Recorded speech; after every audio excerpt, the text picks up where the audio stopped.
Hello, ladies and gentlemen, and welcome again to Syriana Analysis. I'm your host, Almassian. I'm very happy to see you all, guys, in the chat coming from the far east to the far west. Thank you very much for tuning in to today's video. Today, we are going to focus again on Palestine. I know there are other important issues to speak about, but why I'm choosing to speak about Palestine, because Israel thinks that by the passing of time, and especially Netanyahu's government, that we will forget about the suffering of the Palestinian people.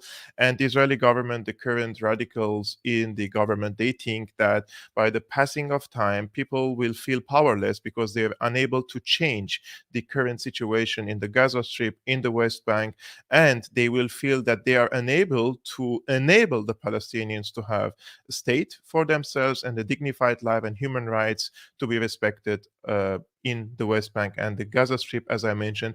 And because nowadays some of the politicians in the government of Netanyahu, such as the ambassador of Israel in the UK, said clearly that she doesn't believe in the two-state solution and she represents the government of Israel.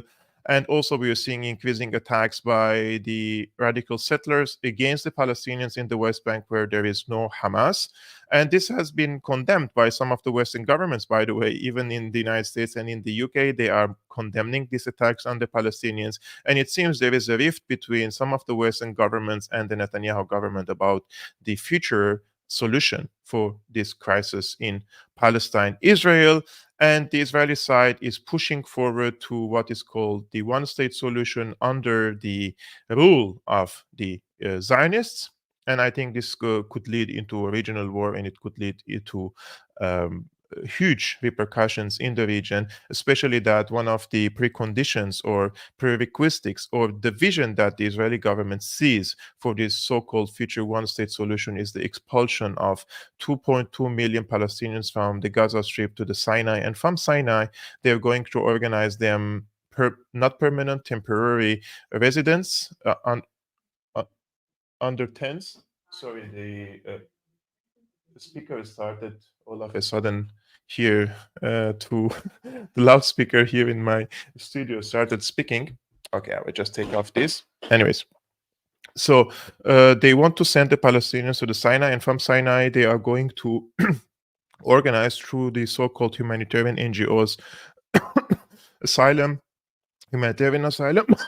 I'm sorry, refugee status for the Palestinians in different European countries. I think the United States will not receive any Palestinian refugees in this regard, and many of the European countries will have to receive them. And here comes the ironic thing that many of the right-wing anti-refugee groups or political parties in Europe, they reject the reception of refugees and migrants from Middle East and North African countries. And at the same time, they support this war machine in Palestine, which will result eventually, if this continues the way it is, into a big wave of Palestinian refugees to Egypt and from Egypt to Europe. I don't know how are they living with that, but they know. And I have seen some of the statements of the right-wing politicians in Europe nowadays complaining that their liberal left-wing governments are ready to receive the Palestinian refugees. I would say, don't support the war machine in the region. Stop spreading war and stop giving excuses to these wars, whether it's American, whether it's Israeli, whether from any other country in the region. And probably there will not be waves of refugees in your countries if you want to solve that problem. I think the solution for that is easier than some people think it is. Guys, we will watch now together an interview done by Jake Sullivan, or done with Jake Sullivan. Jake Sullivan, he is the National Security Advisor for the United States. And he was working with Hillary Clinton when she was the Secretary of State in 2012. And he famously sent an email to Hillary Clinton saying that Al Qaeda is on the side of the United States in Syria. So the emails of Hillary Clinton were leaked later and exposed to the international public. And we know since then that Al Qaeda and the United States were allies in Syria against what they called the Assad dictatorship. However, people like Jake Sullivan and other bureaucrats, they continue, like they recycle them in different administrations, and they continue having their positions, and even they get promotions and better positions in the future. And there is no accountability. These people are not elected. Some of them are elected, of course, like if you're voting for parties and the party spawns some of these leaders, politicians. But what I'm saying is in the Pentagon, in the CIA, in this national security, in the intelligence community, quote unquote, many of these people are unelected, and they have enormous influence over the course of the foreign policy of the United States. And it seems to me that in the past few decades, these foreign policies were disastrous for the United States and for the entire world. So I don't know how they continue recycling and appointing similar faces and the same faces over and over again. Now we will watch this interview, guys. It is 14 minutes. I know it's a little bit technically long, but it's very important to see because Jake Sullivan was in Israel and he was in direct talks with the Israeli security intelligence community there, and they are discussing how this Gaza war will eventually whether develop and what stage and what phase they're going to pursue and what type of tactics and what's the position of the United States, etc. I have watched it and I have written some of the notes that I'm going to come and comment on the interview with Jake Sullivan on an Israeli TV channel. So let's jump in together to this new interview, which was published only yesterday. So here it is. Let's watch it together and I will come back. And there are U.S. National Security Advisor Jake Sullivan. Welcome to Israel, and thank you for talking to us today. Thank you for having me. You know, firstly, if I can ask, in the last couple of weeks, there have been conflicting reports about the time frame for this war. American perspective. Can you help us? Can you clarify for us? Is there a certain time frame that you are setting for Israel?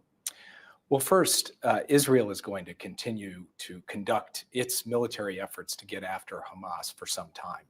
Because, for example, they're going to continue to hunt the top leaders of Hamas, Sinwar and Deif and Issa. And we don't know exactly how long that will take. So the issue really is, when does Israel shift from the high-intensity military operations that are underway today to a different phase of this conflict, one that's more precise, more targeted, more driven towards things like those high-value individuals? That's the conversation that I had with the Prime Minister and the War Cabinet today. And of course, I'm not going to share the details of that, because we certainly don't want to telegraph for the enemy either the Israeli thinking on that subject or what I had to say to them.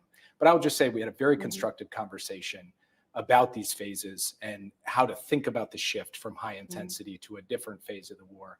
And I felt that the conversation really landed in a good place. Because it has been reported that Defense Minister Gallant said to you today to dismantle an organization that was built for years for terror purposes only, more than a few months are needed.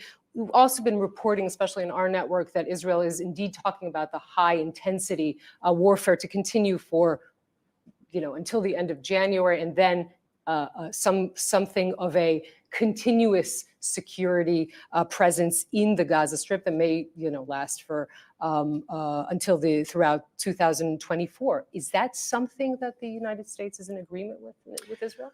Well, what I heard Minister Gallant say today was that the fight against Hamas will go on for months, and against any terrorist group that continues to have leaders who were the authors of the worst massacre of the Jewish people since the Holocaust, it's going to take time until those leaders are found and dealt with. And that could take months, obviously. The issue here is about when the transition from a high intensity operation to a different phase of this campaign takes place, one that will look different and operate differently on the ground and have different impacts on the civilian population of Gaza. That's what we really discussed today. And, I've read in the newspaper different accounts of days, weeks, months, etc. All I will say is we had an intense, detailed conversation on this transition, and I can't share publicly the details of that because, again, if I were to lay out for you either what I think the Israelis are thinking right now or what I'm thinking right now, that would just give fodder to the enemy to be able to plan against. Right, which is definitely not what we want to do. But I am asking about this because obviously you met with the War Cabinet and the ministers to the extent that I could represent the Israeli public. I think the concern, and of course, I think the gratitude for the support of this administration, of the Biden administration notwithstanding. Beside that gratitude, there's also concern that at some point the United States will say enough. At some point they will push the brakes or pull out a stop sign. What you're saying is there won't be that kind of moment? What I'm saying is I'm not here to lecture or dictate. Israel is a friend and a partner. We sit down and we consult and we talk as friends. President Biden talks to Prime Minister Netanyahu as friends. I talk to all of my Israeli colleagues as friends, and we work through what we see as being the strategic and tactical advantages and disadvantages of different courses of action. And we offer our input. And our input is based on three factors. One, what is going to help lead to the end of Hamas as a military or terrorist threat to Israel, full stop. Two, what is going to ensure that the civilian population of Gaza, who has nothing to do with Hamas, is supported and protected. And three, how do we put Israel and the United States in the strongest possible position to deal with the wider set of adversaries we face in this region? That's what we sat down to discuss today. And those conversations, I think, were fruitful. And there was a wide degree of convergence on both the strategic objectives and on some of the steps we need to take from here to achieve them. The Israeli hostages and the attempts to release them, Israeli officials are really, their hopes lie very much in the lap of the Biden administration. Can you give us any news about that, about the fate of the Israeli hostages? Well, first, President Biden met yesterday with the American hostages who are being held. There are still a number of them with the families of those hostages. And it's something that is a top priority for the president and for me. I have worked tirelessly alongside the president, Director Burns, Brett McGurk, and others with the Qataris, the Egyptians, and Israeli government officials to secure the release of more than 100 hostages already, and now to begin to explore what is possible in terms of another phase of hostage releases. I don't have any news to report today, unfortunately, because there is not yet a clear path forward. But I will tell you that we are determined, as I know the Israeli government is determined, to stop at nothing to ensure that every last one of those hostages gets safely home to their family. You know, it does seem like there is a disagreement. Maybe you can correct me and say there isn't, about the future of Gaza. The president of the United States is saying that the future is a revitalized Palestinian Authority. And Benjamin Netanyahu is saying, I won't repeat this mistake and return the Palestinian Authority to Gaza. That doesn't add up together. That does sound like a disagreement. Well, look, I can't obviously speak for the prime minister. What I can do is, on behalf of President Biden, lay out how we look at this issue. The way we look at it is that ultimately governance of the West Bank and Gaza needs to be connected, and it needs to be connected under a revamped and revitalized Palestinian Authority. What does that mean exactly? Well, that's a good question. And that's something that requires intensive consultations with the Palestinians first, as well as with the Israeli government. But it will require a reform. It will require an updating of how the Palestinian Authority approaches governance. It will require the participation of other countries in the region to contribute financial resources and other forms of support. All of that has to be an inclusive conversation, and one in which I think we can actually build towards a consensus if all of us approach it in good faith.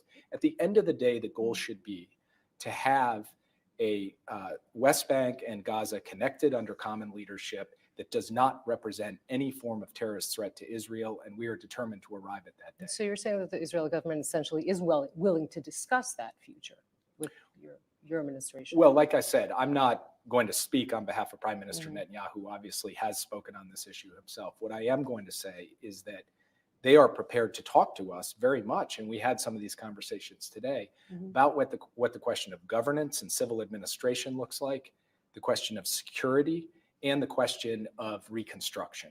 And in each of those areas, there's work to do to get to clear answers going forward. And ultimately, at the heart of those answers has to be the aspirations of the Palestinian people themselves, but it also has to take into account Israel's security needs. And we're determined to do both of those things. The president of the United States again spoke at a campaign reception, and he said this about Netanyahu. He said, he's a good friend, but I think he has to change. And with this government in Israel is making it very difficult for him to move. Does the president think that Israel should change its government?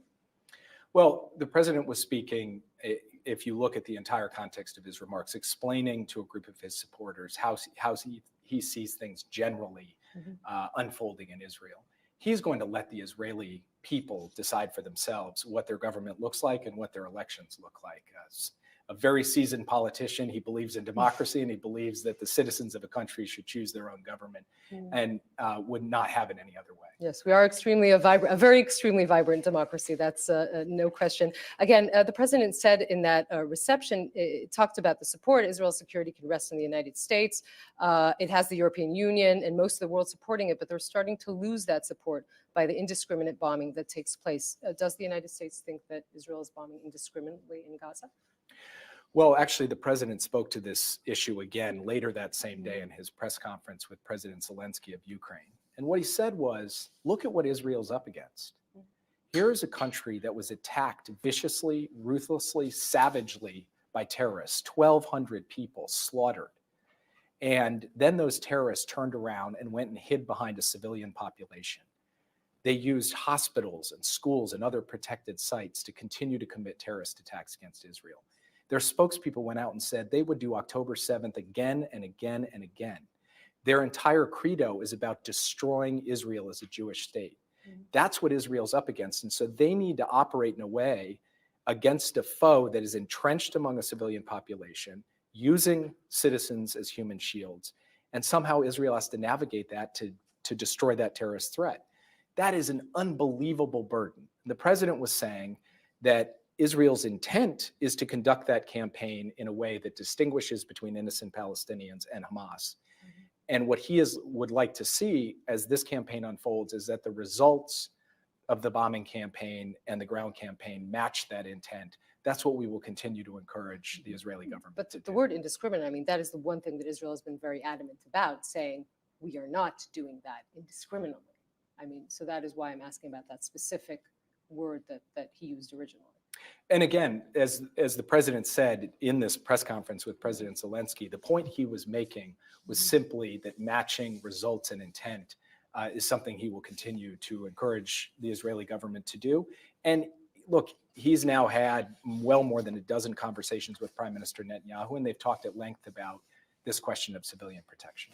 I want to move on to asking you about the North, which is obviously something that is concerning Israelis very much. But can I also, if we're still on the topic of Gaza, ask you if you can reassure Israelis that the support the United States is giving Israel in ammunition and other aid will continue throughout this war? Well, literally today, while in the midst of my meetings here, I was checking back into Washington on the status of the supplemental budget request that the president has put forward. $14 billion in aid to Israel so that it has the necessary tools it needs to be able to defend itself and to go after the terrorists who attacked it so brutally on October 7th. We are going to continue to support Israel in its campaign against Hamas because we see Hamas as an ongoing threat to the state of Israel, one that Israel has not just a right but a duty to get after, and the United States will support Israel in that. 65,000 Israelis have been displaced in the north. The chief of staff, if I think correctly, said to you today, this situation can't go back to October 6th. I believe that you said that the United States and Israel are on the same page on that. What needs to happen? Is there a chance for some sort of diplomatic solution here, or will Israel have to act militarily? We do not believe that military action is inevitable or is necessary to produce an outcome that generates the security that Israeli citizens need to feel to return to their homes in the north. We think that there can be a negotiated outcome that gives them the security and the confidence to return home without feeling that they are going to be vulnerable or under attack. If Israel So, guys, some of you is telling me, why are you not commenting on this video? To be honest, because if I want to comment on this video, in every sentence, in every word, I have to stop it, I have to pause it, I have to comment on it. So I just wanted you guys to watch this interview in its entirety, or its most of it, and then I will comment on it. Because Jake Sullivan, in my opinion, is one of the as we say in Arabic, it's one of the bones of the establishment of the American deep state. Whether you're a Democrat, whether you're a Republican, whether you're in the middle or whatever in the current American establishment, right? There is a permanent state there. And Jake Sullivan and the Clintons, and there are so many rich families there, are the bones and the backbones of this deep state. And whether they do good or bad, they hit or miss, they still continue in their positions year after year in different administrations. And sometimes the faces change. Jake Sullivan leaves, but he gets promoted, he gets better job, and somebody else comes with a different name, a different face, a different probably skin color, but the core of the belief is the same. And if you don't believe in these so-called values that the American establishment is based on, then you will never be in this position of power anyways. And if you have any pragmatism and you want to reach to a position of power in the United States, then of course you're going to follow these so-called values or so-called interests of the American establishment. Now, the main points of discussion between the American administration under Biden, so headed by Jake Sullivan, and the Israeli side is how to shift the current strategy of the Israeli bombardment of the Gaza Strip from an indiscriminate bombing, because as you know, guys, 50% of the bombs Israel has used over the Gaza Strip are unguided rockets and unguided missiles, and they're just dropping over the buildings. Therefore, 50% of the ammunition that is and the bombs Israel used is indiscriminate. And this is what the Biden was warning of. So they're trying to shift this from they call it a high intensity fight into a targeted fighting. And the targeted fighting is more of targeting the leaders of Hamas or commando operations or using more technology in order to target these people, but they're not going to be able to do that because the Hamas leadership guys, the military personnel, are not like on the ground fighting. They have their bunkers, they have their tunnels, they have their safe places, and in my opinion, Israel has to have ground forces in order to fight against Hamas. And from the footage that we've seen in the Gaza Strip, it's very dangerous for the Israeli side to fight such a warfare in the urban areas that Hamas knows quite well, and they're ambushing the Israeli armored vehicles, tanks, soldiers, and many of the soldiers and the officers from the IDF side have perished in the Gaza Strip, and the numbers are unclear. But from the footage that I've seen published from the Palestinian side, it seems the numbers are high.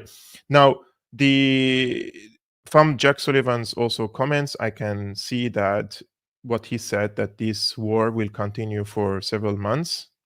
This is not about, it's not going to end at the end of this year in 2024. So we are faced with a long-term or long-run war against the Gaza Strip. That's why in the introduction of the video, I said, guys, never stop talking about Palestine, because the Israeli side and Netanyahu thinks that we will feel powerless, we will feel desperated, and we will feel like desperation, and we will feel like we're not able to do any change.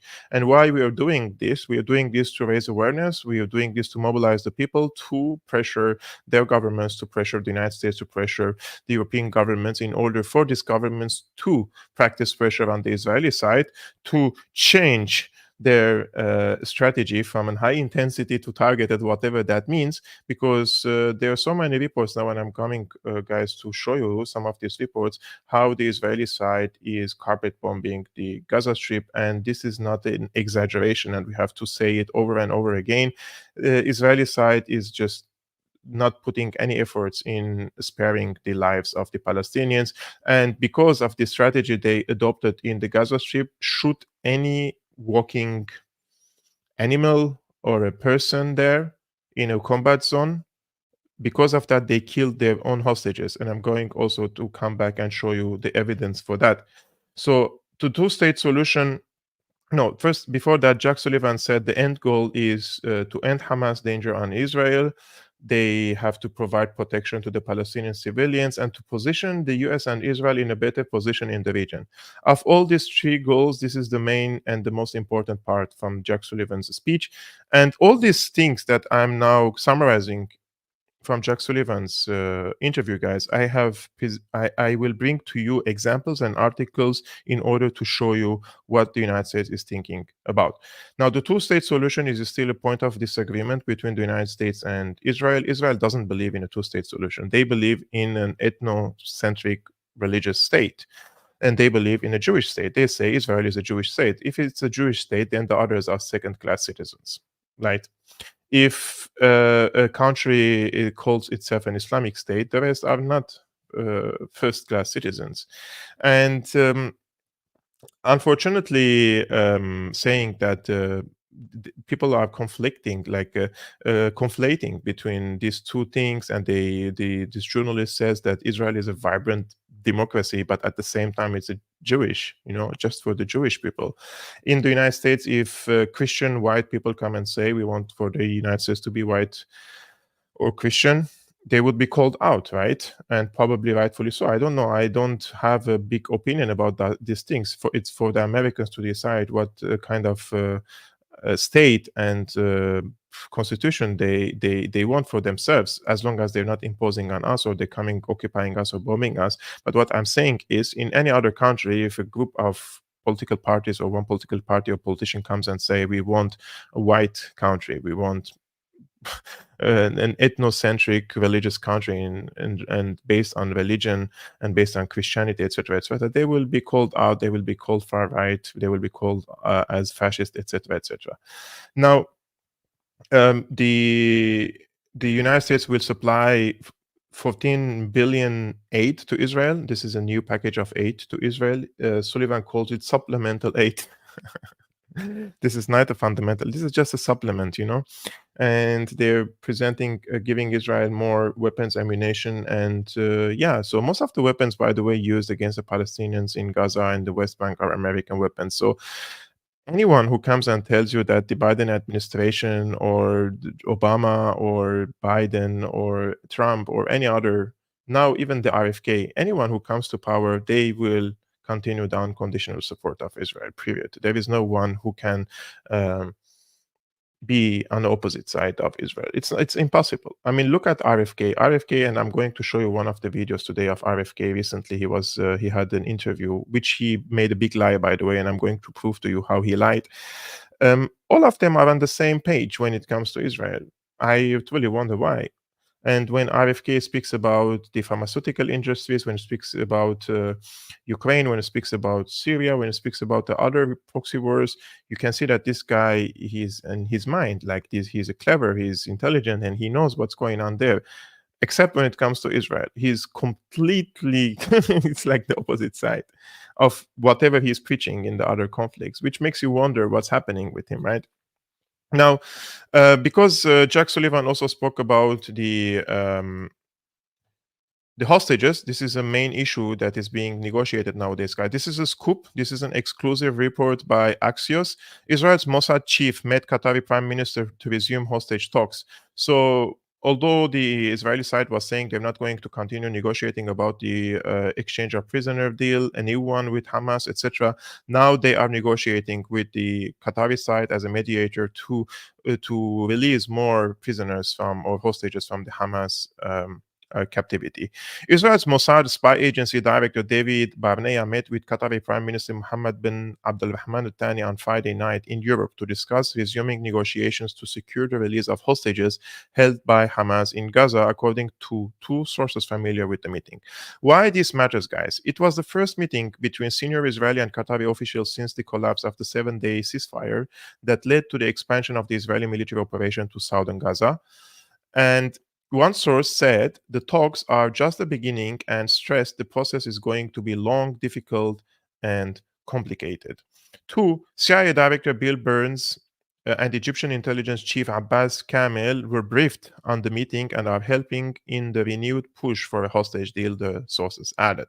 The third, the previous deal was derailed 2 weeks ago after Hamas refused to release the remaining women it is holding hostage. Hamas blamed Israel for the collapse and said the women Israel proposed be released were IDF soldiers. Some of the prisoners or the hostages that Hamas took from these military sites when they attacked on the 7th of October, they were women, and they took them from the IDF or the Israeli forces bases. So Hamas is making a distinction between the civilians, those who were unarmed in the kibbutzes, and those who were in the military sites. Those who were in the military sites, for the Hamas, they believe that the value of them is worth more. Therefore, if let's say one Israeli civilian was exchanged with 10 Palestinian civilians, then the Israeli soldier, whether it's woman or a man, will be exchanged probably with 100 Palestinian hostages. Because remember, there are thousands of Palestinian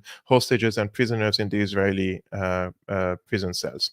So, catch up quick. This is an important one, guys. On Friday, the IDF announced 3 Israeli hostages were mistakenly killed in Gaza by the Israeli soldiers. The incident is putting further pressure on Israel to come to an agreement with Hamas to release the more than 130 hostages still held in Gaza.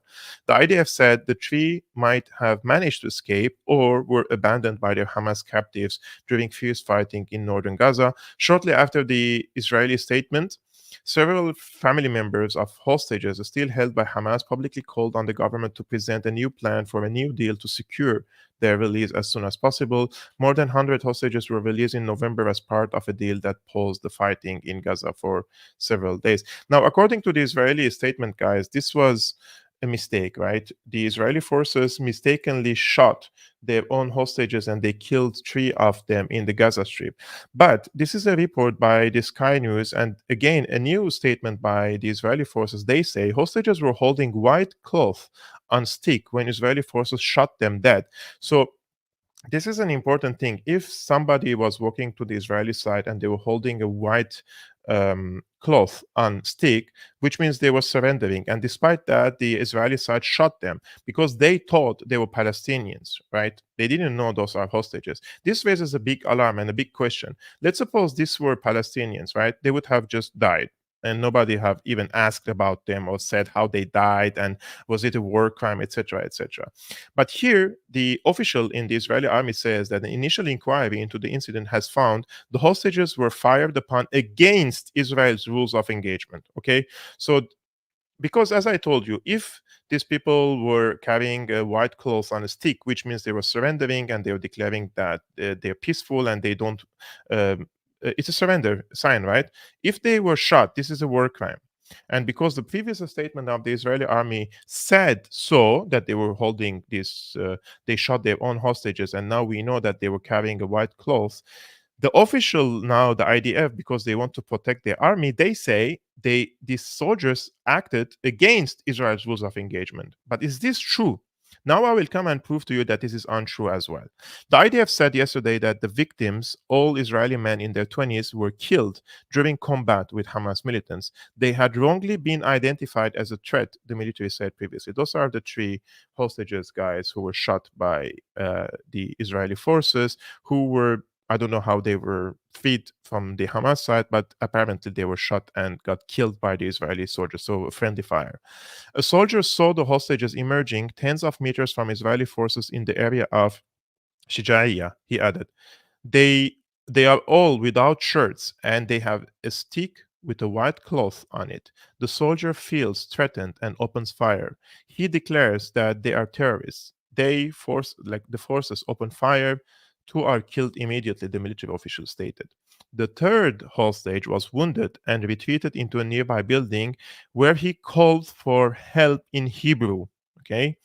Immediately, the battalion commander issued a ceasefire order, but again, there is another burst of fire toward the third figure, and he also dies, said the official. This was against our rules of engagement, he added. But is this really the case, guys? Is it really against the rules of engagement of the Israeli side? This is a tweet, by the way, by an Israeli soldier in the Gaza Strip, and he was in the Gaza Strip, and he says, look, a complete lie. I fought on a cliff with them. The instructions were shoot for anyone who remains in the area where we are fighting is a legitimate target. There is no doubt, no doubt. You can say it's necessary, between brackets. It's not. You can say that's how wars are won, between bracket. I doubt it, but you shouldn't lie. These are the instructions for opening fire in Gaza. Anyone who is in the combat zone is a terrorist. You see, guys? You see, this is from an IDF soldier, and he is saying that his superiors are lying, and the instructions are clear, and the rules of engagement are clear. Any moving object in a combat zone is a terrorist, and you shoot them. So they shot these Israeli hostages, and they killed them, not because the soldiers acted against the rules of engagement, because they exactly implemented the rules of engagement, just like the reports that say that the Israeli forces, the helicopters, the tanks acted according to the rules of engagement that is established by the Israeli army.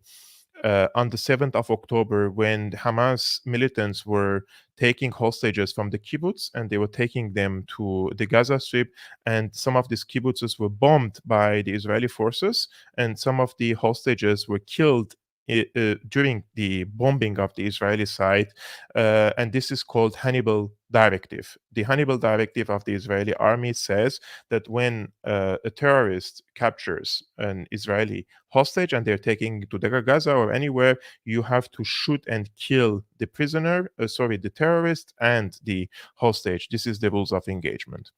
Now, speaking of the rules of engagement, to be honest with you, I'm a little bit shocked that there are so many criticisms nowadays for the Israeli government and the Israeli army. This is from Ami Ayalon. Ami Ayalon is the former head of the Shin Bet. Shin Bet is the Israel Secret Service, guys, and he was the commander-in-chief of the Navy, okay? So remember, this is not some ordinary person. This is Ami Ayalon. He is the former head of the Shin Bet, Israel Secret Service, and commander-in-chief of the Navy. This is what he says. during a Zoom interview. He says, this part is absolutely extraordinary. This is just a commentary. He's comparing Israel's current strategy to that of ISIS and Al-Qaeda. He says many people in the current Israeli leadership set as a political goal to create a human disaster in Gaza because from the chaos we shall start again. He says this is exactly the theory of the most radical fundamental Muslim organizations. This is exactly the theology and the strategy of ISIS and Al-Qaeda. Ooh, this is so hard, man. Remember that the Netanyahu government's talking point that Hamas is ISIS. Here we have the former head of the Shin Bet actually saying that the current Israeli government is acting like ISIS. Quite something. Let's take a look together. So I am not psychologist. I'm not sure I totally understand, but I think that one of the scenarios, it's we have too many, chaos agents in Israel. I hear in the television.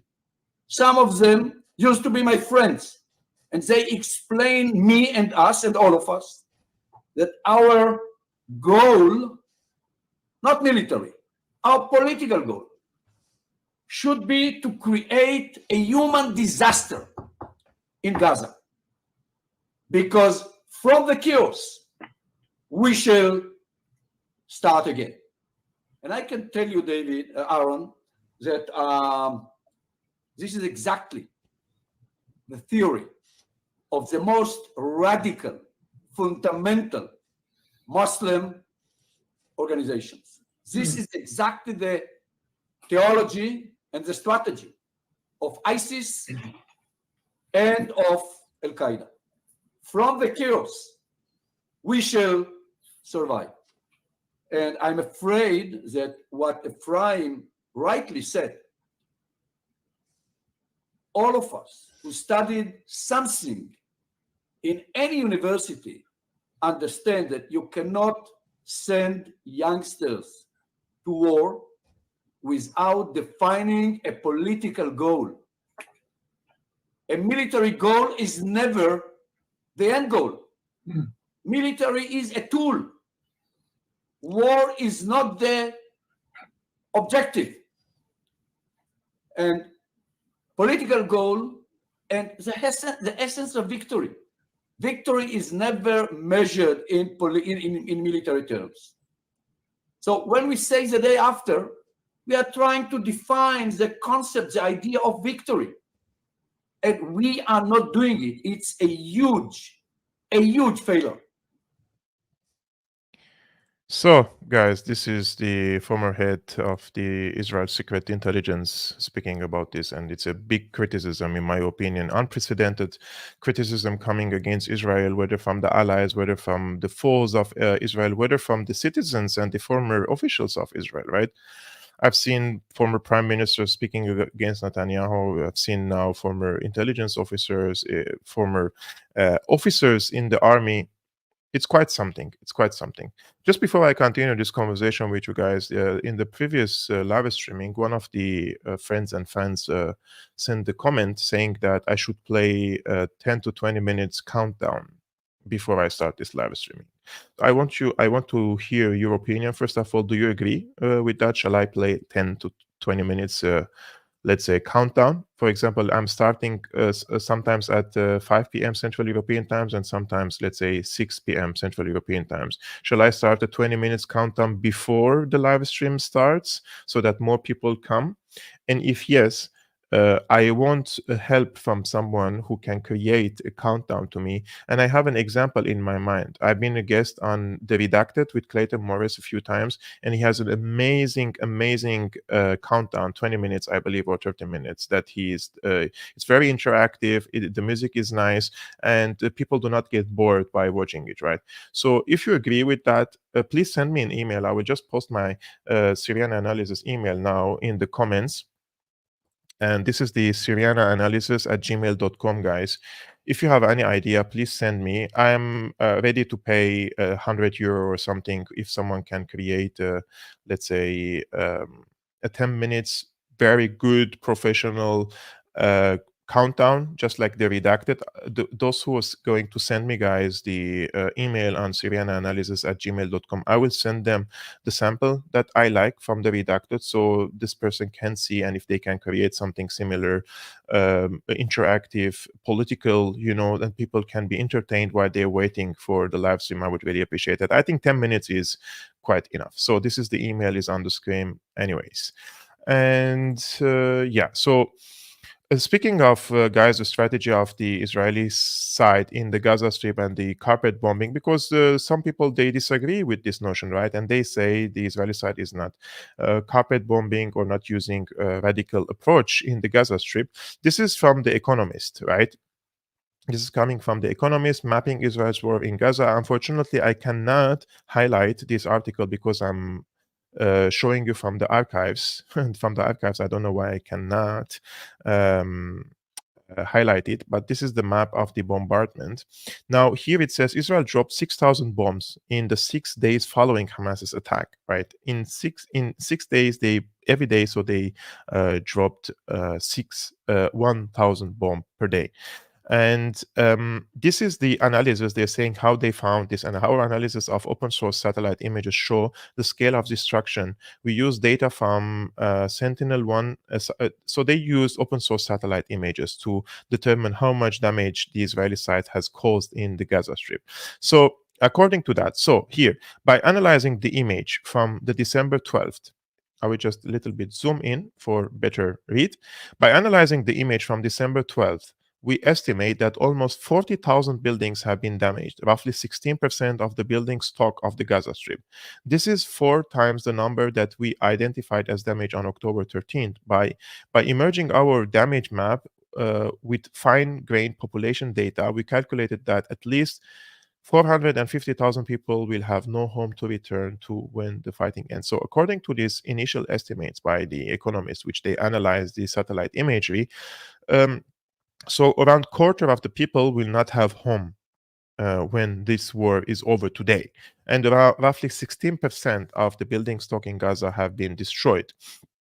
However, these numbers probably are very little because the writers of this article, they already say, our method is not perfect. Not all damage can be detected from above. As a result, our numbers, if anything, may be too low. See? The Hamas-run Gaza Health Ministry said on October 21st that at least 42% of all housing units in the Gaza Strip had been damaged or destroyed. So the true figure probably lies somewhere in between. If they're saying 16% and the Health Ministry of Gaza says 42%, let's say it's 35%. 35% is 1/3 of the housing units in the Gaza Strip is destroyed, guys. And 1/3 means around 800 to 900,000 people do not have home to go back if the war is over today, just today, right? So this is just to prove the point to you guys that the bombing is indiscriminate in the Gaza Strip. And this is leading into something very important.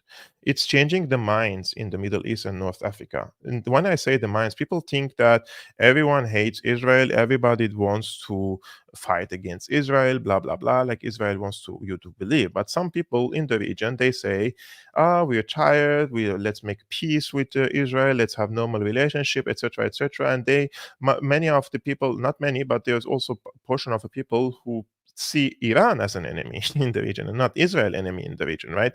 And this is from the foreign affairs guys. How the Israel-Hamas war in Gaza is changing Arab views. So they're warning now. Biden says that the reputation and the image of Israel is being damaged in the world due to this campaign of bombardment in the Gaza Strip. And this is from the foreign affairs. And 1, 2, 3, 4, 5 authors together came to tell us that in the weeks leading up to the attack and the 3 weeks that followed, so the Israeli attack on Gaza, our non-partisan research firm called Arab Barometer conducted a nationally representative survey in Tunisia in conjunction with our local partners, a 1-to-1 for research and polling. By the way, just for you guys to know, Tunisia is far away from Palestine geographically, is not that close to Palestine. It doesn't suffer as the neighboring countries of Palestine from the repercussions of the Palestine war, whether it's from the 48, whether it's the 67, whether in 73, whether in 82, etc., etc., whether the current wars. Syria suffered a lot, Lebanon suffered a lot, Jordan, Egypt, all the neighboring countries suffered more than Tunisia. And in this polling, which is done in Tunisia, which wasn't directly affected by the Palestinian conflict in historically speaking, even the people there are changing their minds now. So by chance, about half the 2,400 interviews were completed in the 3 weeks before October 7, and the remaining half occurred in the 3 weeks after the October 7. So as a result, a comparison of the results can show with unusual precision how the attack and subsequent Israeli military campaign have changed views among Arabs. Let's see how these views were changed, guys. The findings are striking. US President Joe Biden recently warned that Israel was losing global support over Gaza, but that is only the tip of the iceberg. Since October 7, every country in the survey with positive or warming relations with Israel saw its favorably rating decline among Tunisians. The United States saw the steepest drop, but Washington's Middle East allies that have forged ties to Israel over the last few years also saw their approval numbers go down. The states that have stayed neutral, meanwhile, experienced little shift. And the leadership of Iran, which is ardently opposed to Israel, saw its favorably figures rise. 3 weeks after the attacks, Iranian Supreme Leader Ali Khamenei has approval ratings that matched or even exceeded those of Saudi Crown Prince Mohammed bin Salman, known as MBS, and Emirati President Mohammed bin Zayed, known as MBZ. So in the Arabic Strait, the popularity of the Iranian Supreme Leader Ali Khamenei's approval rating has become either equal to MBS and MBZ or even exceeded them after the October 7. Now, one may think that this is simply because of the Hamas attack against the Israel, right, on the October 7 of the Israeli kibbutzes or the Israeli military sites, but that's not the case. The real issue here is that because the indiscriminate bombing of the Israelis and the huge casualty toll among the civilians, this is what changed the opinion of the people in the region. And this is what the poll proves here. Let's check together. If Tunisia's people were changing their views simply because they supported Hamas's action, a major shift would have occurred within a day of the attack, and then Tunisians' opinions would have quickly stabilized. Instead, their opinions moved little by little on a daily basis over a 3-week period, but significantly over the whole period. As a result, it is most likely that Tunisians' views shifted not in response to Hamas's attacks, but to the subsequent events, namely the increasing cost of civilian of Israel's military operation in Gaza. Still, the war has certainly increased Tunisia's support for Palestinian fighting compared with surveys taken before the October 7th attack. Far more Tunisians Israel via force rather than with a peaceful settlement. So this is the main consideration and the main issue now that is changing in the region, that the people are preferring a violent solution with Israel instead of a peaceful solution with Israel. Public opinion matters, says, even in the non-democracies, where leaders must worry about protests, and these shifting views will reshape politics in the Arab world as well as around the globe. The United States and its regional allies will have great difficulty expanding the Abraham Accords, which normalize ties between several Arab states and Israel. Washington may also lose the advantage in its contest with a rising China and resurgent Russia. The United States could even find that many long-standing allies such as Saudi Arabia and the United Arab Emirates become less friendly toward the United States and more receptive toward its rivals as they seek to stave off their own regional declines. Since the attack, for example, both countries have welcomed Russian President Vladimir Putin for his first visit to the region since the invasion of Ukraine. Remember, guys, when Jake Sullivan in the interview said that one of the main points of discussion with the Israeli side was to position the United States and Israel in a better position in the region. And this is exactly what the Foreign Affairs article is discussing here, that the reputation and the position of the United States and Israel are declining in the region. The promotion of the Abraham Accords will be more difficult now among the Arabic countries. So striking peace agreements between Arabic countries and Israel will be more difficult task for the United States. And also the position of the United States will be weakened in the region in favor of Russia and China, who are striking deals after deals with Saudi Arabia, with the UAE, and the rest of the very influential countries in the region, and the countries in the region can see that they can pursue their foreign policy and economic interests with these two surging countries in Beijing and in Moscow. And also the cost is less than having good relations with the United States. The United States comes with a package of demands, whereas with Russia and China, these demands do not really exist. The growing support for armed resistance could also have dangerous consequences. The war against Hamas has not yet led to a wider conflict, but Israel has had to fend off strikes from Hezbollah in Lebanon, and the Middle East and North Africa overall are prone to instability. It's not hard to imagine how the current invasion could spiral or open the door to a future conflict. To stabilize the region, Israel and its allies must therefore find a way to end this war and then pivot quickly to peaceful resolving the Israeli-Palestinian conflict. This is like if I were an American at the moment, American decision maker, I would say exactly this. I'm not an American. Just I want you to understand. If I'm an American and I care about the American interest and American foreign policy and American position in the world, this is exactly what I would like for Israel to do. To stop the war now, negotiate for the release of the hostages with the mediator Qatar, release all the hostages, Israeli hostages from Hamas captivity, in exchange for thousands of Palestinian hostages, agree to two-state solution. East Jerusalem is the capital of Palestine, and find a unified government between the West Bank and the Gaza Strip. I mean, anything less than that, it's just going to repeat the same cycle of violence in the region. It's just nonsense. Whatever the Israelis thinking that they can do one-state solution, kick the Palestinians out like they're cattle or something, they cannot do that. They cannot do that. The days are over, If the United States, when the United States was on peak of its power and strength in 2002, 2003, which led to many major wars and destruction in the region, right? They couldn't do that. Now that the United States is a declining empire, how can they pursue this approach? So this is, in my opinion, the Israeli approach is harming the American position and American interest in the region. This is just in my opinion.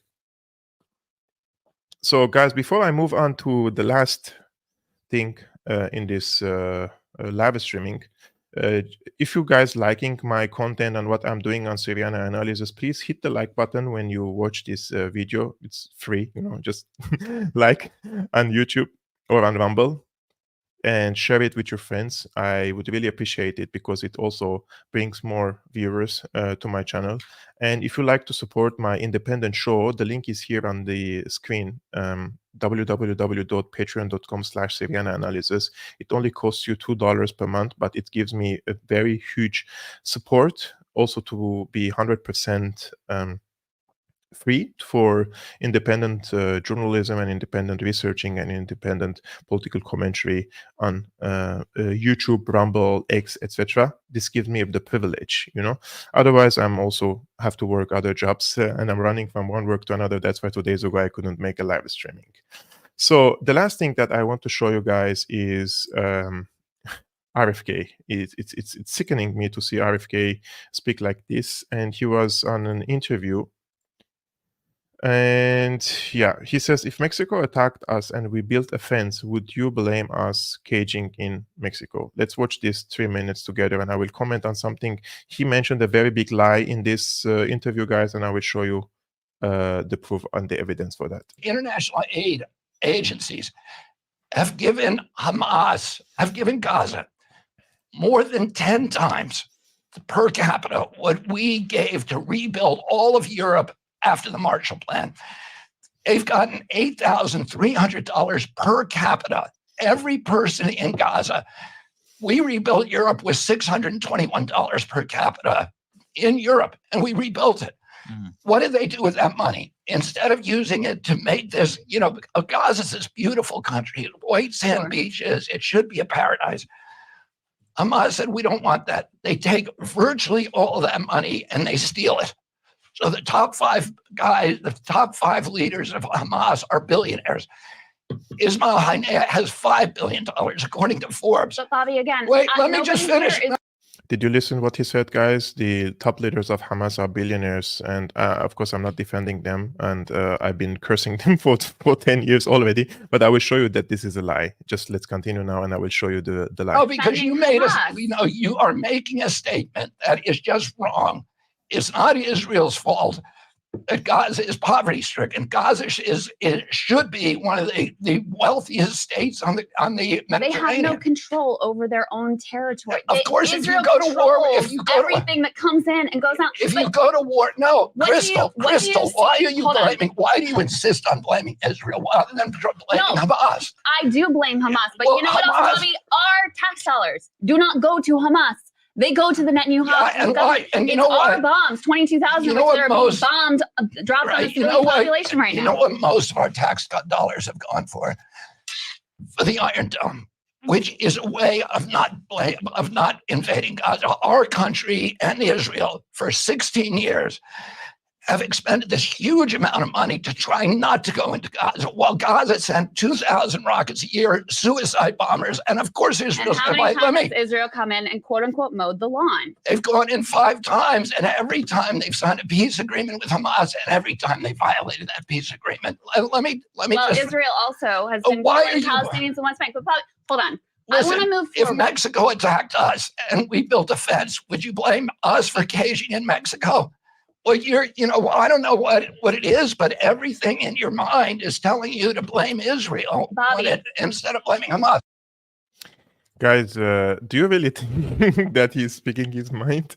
Like, it feels like they have something on him, like he was on Jeffrey Epstein's island or something. This is what I'm reading on X. Like they have something on him, like his brain is correct. And when it comes to Israel, like all of a sudden it's just going ballistic to the other side, It feels so strange. I just want to thank Black Tie for his really generous support. Thank you so much, Black Tie. You always been a great supporter of Syriana Analysis. I would also like to thank Dino Pantel Lucas. I hope I'm not butchering your surname. And he's asking why the other Muslims are not doing more. I mean, it needs courage to fire such types of weaponry on Israel, because there will be repercussions, right, on you. And there are so many other countries who were already, like Syria, witnessing lots of destruction and war in the past decade because of the US and Israel sponsored wars in their countries. Many of the economies are devastated in the region, and the West in the hands of Saudi Arabia, the UAE, and other handful of countries. And these countries, they have different approach in the region. And to be honest with you, war is not always the answer. I mean, there can be a coexistence in the region. The Jewish people should be and always should be welcomed in the region. I am for the proponent, and I encourage for the Jewish people who left Syria in the past to come back. Syria is their home. Jewish people are an integral part of the region. The problem is that some of the Jewish people or some of the Zionists who came from other countries like Poland or Russia or etc., not to live in harmony here, but to come and colonize the Palestinian Palestine, let's say, right? This is the problem according to many people in the region. Not that it's a holy war between Jews and the Muslims.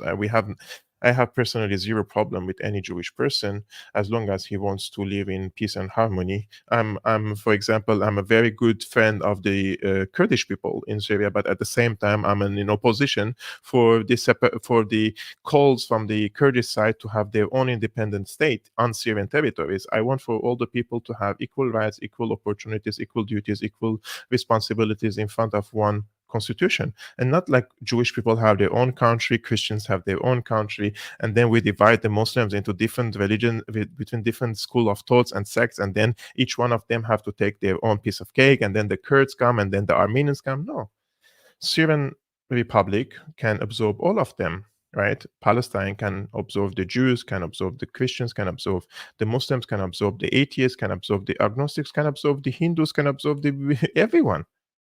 This is what I believe in. I believe in strong state institutions. I believe in national identity. I do not believe in dividing the countries into religious and sectarian bases. This is just my opinion. And now I'm going to prove to you guys how the RFK lied with a straight face in his interview. And he said that the top leaders of Hamas have $4 or $5 billion and they're living in Qatar, right? So this is from the Association France Press, and apparently RFK has seen, or some of his staff members showed him a cover photo of the Forbes, which was photoshopped, and he believed in the Photoshop photo. So fabricated Forbes covers featuring Hamas leaders circulate on social media. The post contains a purported Forbes magazine covers featuring a picture of Mishal and text claiming he has amassed a fortune of 5 billion through connections to crime. Mishal is former blah blah blah. A second image circulating on social media features a photo of another Hamas leader, Ismail Haniyeh, under a Forbes banner with the claim he has illegally made $4 billion this time.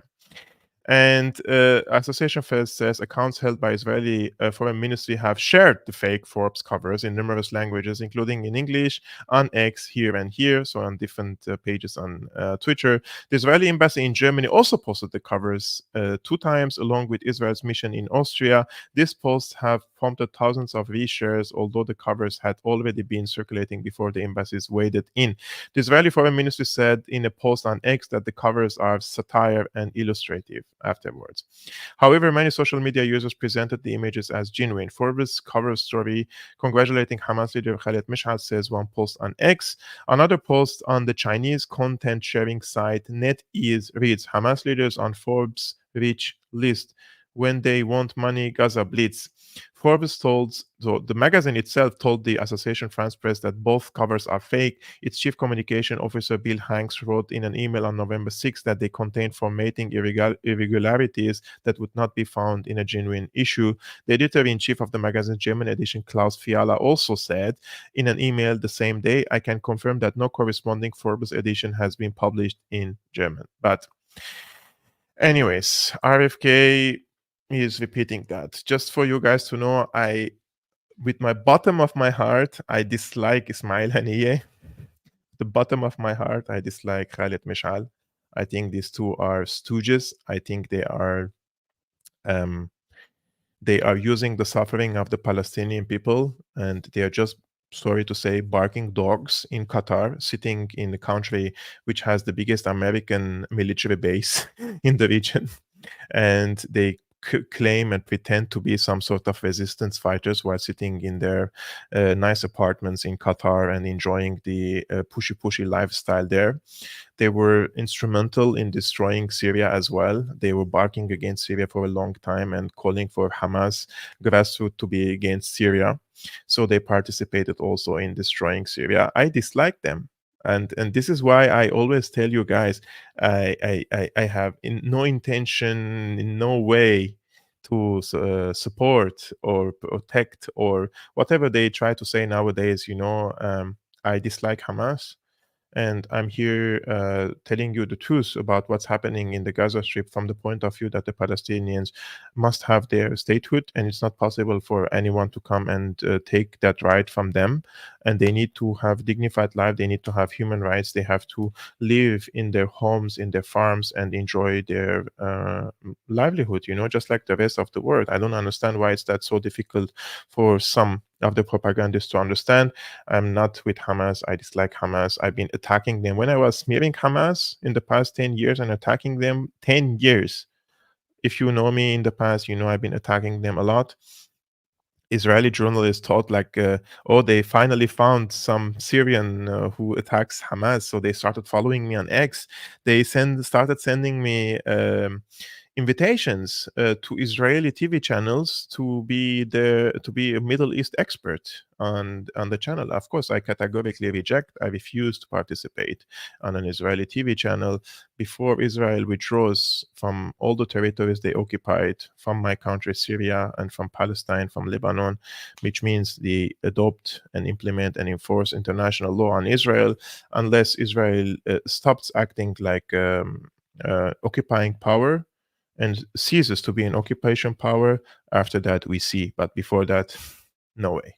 Anyways, thank you guys for watching this episode. As I told you, I'm very happy to see all your comments at the beginning and all your hellos and from all around the world. I truly appreciate that you guys are tuning in every day and watching my live streamings. I'm not sure if I'm going to do live streaming tomorrow, but if I will do, it's Sunday, but in any ways, if I will do, I will post the live streaming reminder an hour or two beforehand. So just subscribe and hit the bell button so that you receive all the notifications. And if you want to support my independent work, as I mentioned, guys, the link is here.